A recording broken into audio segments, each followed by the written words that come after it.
Philippe Gohagen, vous nous avez demandé un reportage sur l'association Agir pour le Cambodge, dont vous êtes l'un des fondateurs, on va le préciser. Alors, je vous propose de l'écouter, un reportage formidable, on en parle juste après. Ce reportage, il est signé Raphaël Aubert.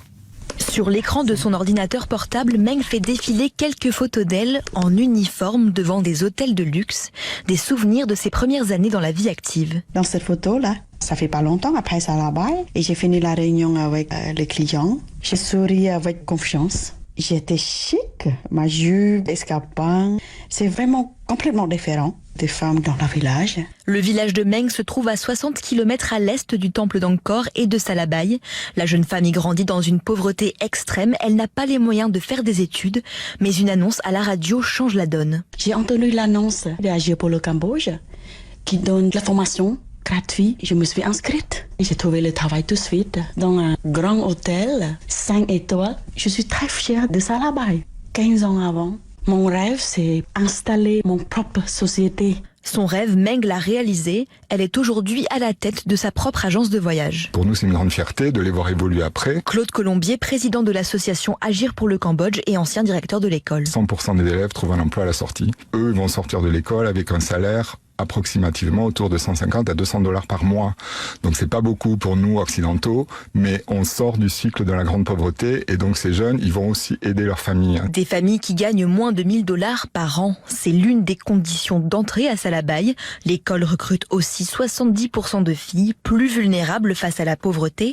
Le chef aux 3 étoiles, Régis Marcon, parrain de l'école, se rend régulièrement sur place. Le fait de travailler avec eux, avec ce sourire permanent sur leurs lèvres, ça nous impose à être dans cette ambiance assez heureuse, je dirais, même si c'est pas toujours facile. Et puis surtout, leur impliquer un petit peu toutes les notions d'hygiène alimentaire. Le fait d'être à Salabai, ça donne du sens à notre métier de tous les jours. La formation dure 1 an, mais rien n'empêche les élèves de poursuivre leurs études. C'est le cas de Srerot, 27 ans. Agir pour le Cambodge lui a permis de décrocher un entretien dans la prestigieuse école de cuisine Ferrandi. Le réponse pour l'entrée, c'est dans 10 jours. Je crois les doigts et que j'ai pu avoir ce que je voulais faire. Peut-être dans 10 ans, je vais retourner au Cambodge avec mon mari. On a un projet pour là-bas, c'est ouvrir un restaurant. Je vais tout faire pour aider Salabai. Si vous souhaitez vous aussi aider les jeunes de Salabai, vous pouvez faire un don à Agir pour le Cambodge ou tout simplement vous rendre sur place.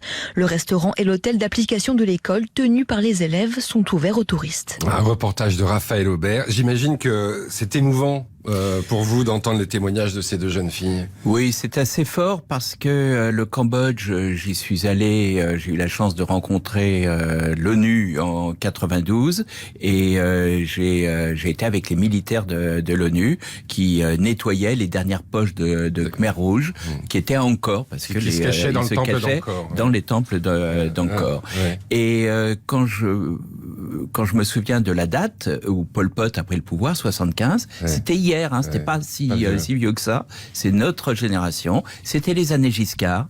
Et l'ambassade de France a été absolument nulle sur cette affaire. On n'a accueilli personne, pas accueilli, alors que à l'époque, Allende, l'ambassadeur de France, donc dans les années 73, a accueilli les réfugiés chiliens. Ils ont sauvé 600 personnes qu'ils ont réussi à exfiltrer.